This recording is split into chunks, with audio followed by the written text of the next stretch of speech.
பிரியமான ஆன்லைன் குடும்பத்தாரே, உங்களெல்லாம் இந்த ஃபெய்த் கிளினிக்கில் சந்திக்கிறதுல ரொம்ப சந்தோஷமாக இருக்குது. இன்றைக்கி ரொம்ப முக்கியமான ஒரு வார்த்தை கர்த்தர் உங்களோடு பேச போகிறார். இந்த லிங்க் உங்கள் ஃப்ரெண்ட்ஸ், உங்கள் ஃபேமிலிஸ், உங்கள் வாட்ஸ்அப் குரூப்ஸில் ஷேர் பண்ணுமாறு அன்போடு கேட்டுக்கொள்கிறேன். வேர்டுக்கு நேராக போகலாம். பிரியமானவர்களே, உங்களை யாவரும் இயேசு கிறிஸ்துவ நாமத்தினாலே வாழ்த்துகிறேன், ஆசீர்வதிக்கிறேன். இந்த புதிய வாரத்துல கர்த்தர் உங்க பலவீனத்தை பலனாய் மாற்றுவார்.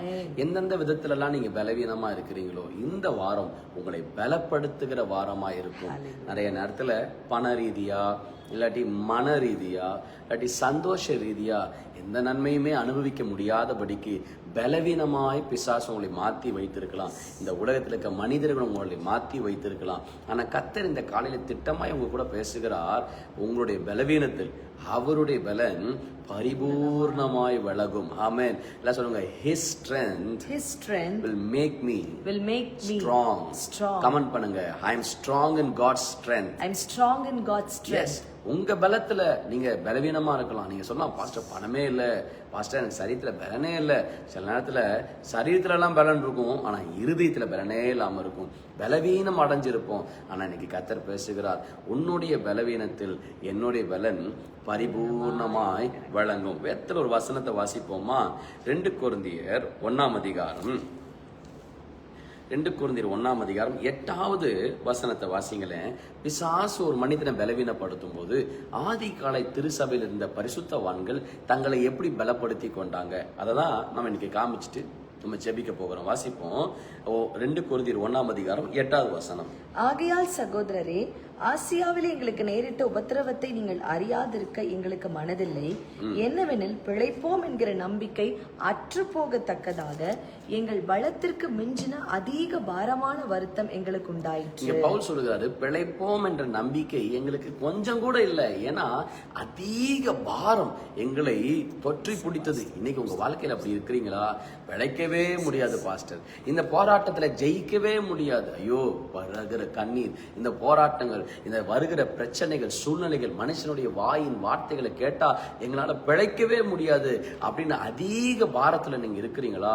உங்களை பார்த்து கர்த்தர் சொல்லுகிறார், நீ பயப்படாது, உன்னுடைய பலவீனத்துல தான் என்னுடைய பலன் பூரணமாய் வழங்கும். ஆமென். சொல்லுங்க, I may be weak, but my God is strong. நீங்க பலவீனமா இருக்கலாம், ஆனா உங்களை அழைத்த தெய்வம் பலனுள்ளவராய் இருக்கிறார். உங்களை படைத்த தெய்வம் பலனுள்ளவராய் இருக்கிறார். யோசித்து பாருங்க, முழு தேசமும் முழு சவுலின் படையும் இந்த கோலியாத் என்ற ஒரு மனிதனை பார்த்து ஒரு தேசமே, entire whole nation was afraid. முழு தேசமே பலவீனத்துல அடைஞ்சிருச்சு. முழு தேசமே பயந்து ஓடுச்சு. ஆனா என்ன நடந்தது தெரியுமா? ஒரு குட்டி பையன் வந்தான், ஒரு சின்ன கல்லை தூக்கி அடிச்சான் பாருங்க, அவ்வளவு பெரிய கோலியாத் விழுந்தான். காரணம் என்ன தெரியுங்களா? அந்த குட்டி பையன்கிட்ட வல்லமை இருக்கோ இல்லையோ, அந்த கல்லுல வல்லமை இருக்கோ இல்லையோ, அவன் நம்புன கர்த்தர்ட்ட வல்லமை இருக்கு. இன்னைக்கு உங்களை பார்த்து கர்த்தர் தான் சொல்றார், நீ என்னை நம்பினா போதும், நான் வந்து உனக்கு அற்புதத்தை செய்வேன், நான் வந்து உனக்கு அதிசயத்தை செய்வேன். நிச்சயமா நான் உங்களை பார்த்து சொல்லுகிறேன். நம்பிக்கையே இல்லை, எந்த விதத்திலையும் நன்மை நடக்காதுன்னு ஒரு வேளை நீங்க கண்ணீரோடு இருந்தீங்கன்னா, இங்க பவுல் சொல்லுகிறாரு பாருங்க, அவர் இந்த போராட்டத்தை எப்படி ஜெயித்து வந்தார் பாருங்க. வாசிங்க, 11வது வசனத்தை வாசிங்க.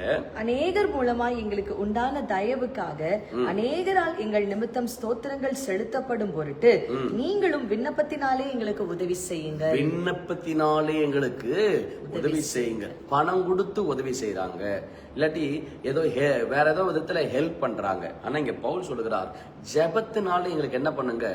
உதவி செய்யுங்க. அப்ப நான் சொல்றேன், கவனிங்களேன், உங்க வாழ்க்கையில பெரிய பாரம், மன அழுத்துகிற பாரம், ஜெயம் எடுக்கவே முடியாத அளவுக்கு பாரங்கள் வரும் பொழுது நீங்க முதல் ரகசியம் என்ன கத்துக்கணும்னா, prayer is a help. Prayer is a help. நீங்க நினைக்கலாம், நான் கடன் வாங்கிட்டேன் பாஸ்டர், காசே இல்ல பாஸ்டர், எனக்கு யாரோ பணம் கொடுத்தாதான் பாஸ்டர் நான் மேல வர முடியும். நான் சொல்றேன், கவனமா கேளுங்க, பணம் இருந்தாதான் மேல வர முடியும்னு நினைக்காதீங்க. அந்த அந்த அந்த எண்ணத்துல நீங்க சிறைபிடிக்கப்படாதீங்க.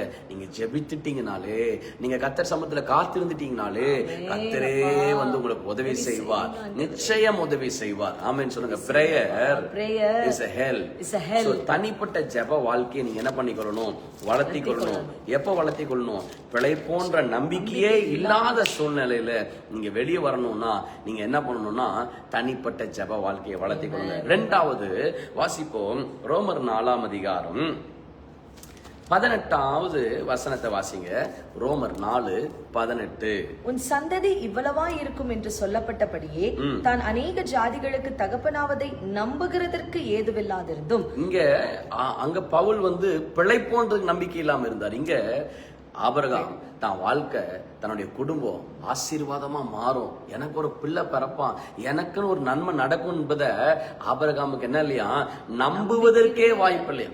அதாவது வாய்ப்பு இருக்கு, ஏதோ அற்புதம் நடந்தா நடக்கும் அப்படின்னு சில நேரத்துல சொல்லுவோம்ல, அங்க அதை கூட இல்லையா யாருக்கு, ஆபிரகாமுக்கு. ஏன்னா ஆபிரகாம் ஏற்கனவே 100 வயசு ஆயிடுச்சு, சாராளுக்கு 90 வயசு ஆயிருச்சு, குழந்தைய பிறக்கவே முடியாது. இந்த நேரத்துல போய் கத்தரி அடம் முடிச்சுக்கிட்டு இருக்கார், சாரால் மூலியமா தான் கொடுப்பேன்றார்.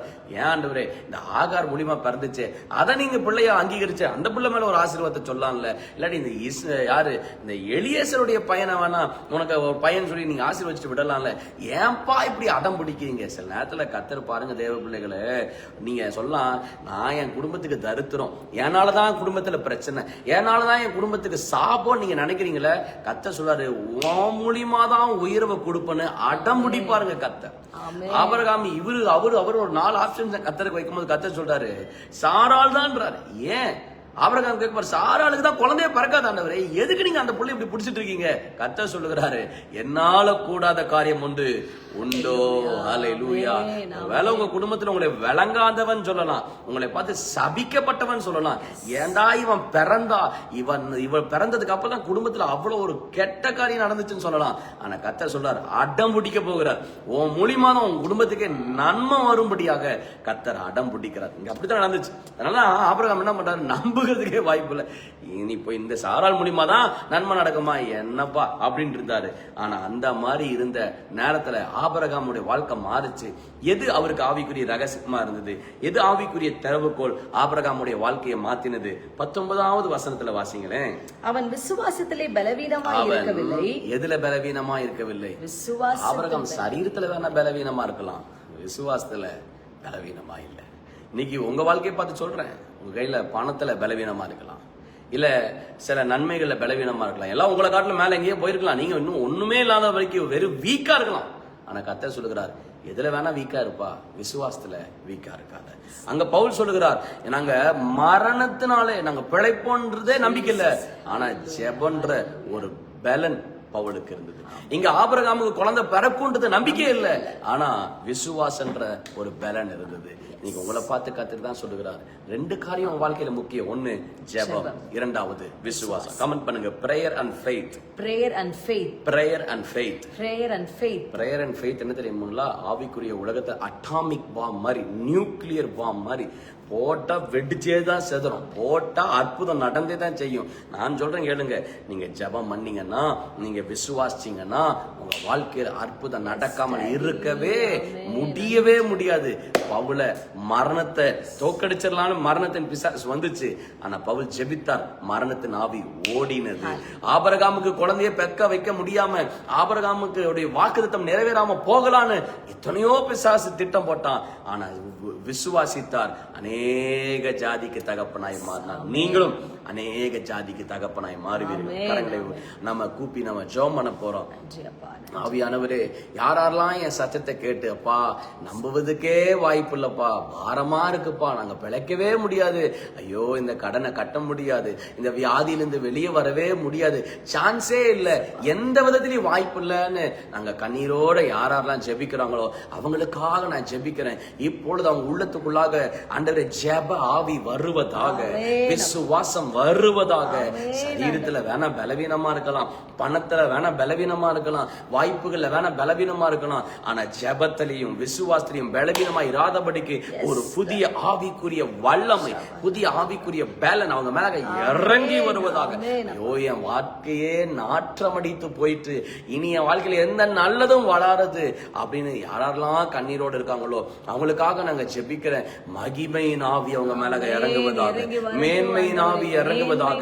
எருசலேமின் ஆண்டவரே சோத்திரம், மலைகளிலே ஆண்டவரே ஆடை மேய்த்து கொண்டிருந்தவனை தூக்கி எடுத்துட்டு வந்து முழு இஸ்ரவேலை நாட்டை மேய்க்கிறவனாக மாத்தின தேவன் இன்றும் ஜீவனோடு இருக்கிறபடியால் இன்னைக்கு இவங்க தராதாரத்துல ஒண்ணுமில்லாமல் இருக்கலாம், ஆனா தேவ மகிமை அவங்க மேல இறங்கி வருகிறபடியால் அவங்களோட லைஃப் ஸ்டாண்டர்டே மாறுகிற அளவுக்கு ஒரு கிரேஸ் அவங்க மேல வரட்டும் என்று ஜெபிக்கிறேன்.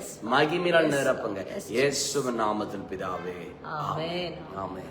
நம்பிக்கையே இல்லாத நேரத்துல ரெண்டு முக்கியமான திறவுகோள், ஒண்ணு ஜெபம், இரண்டாவது விசுவாசம் இருந்துட்டா நடக்காதது நடக்கும், முடியாதது முடிக்கப்படும். ஆமென். Amen. You are blessed. You are blessed.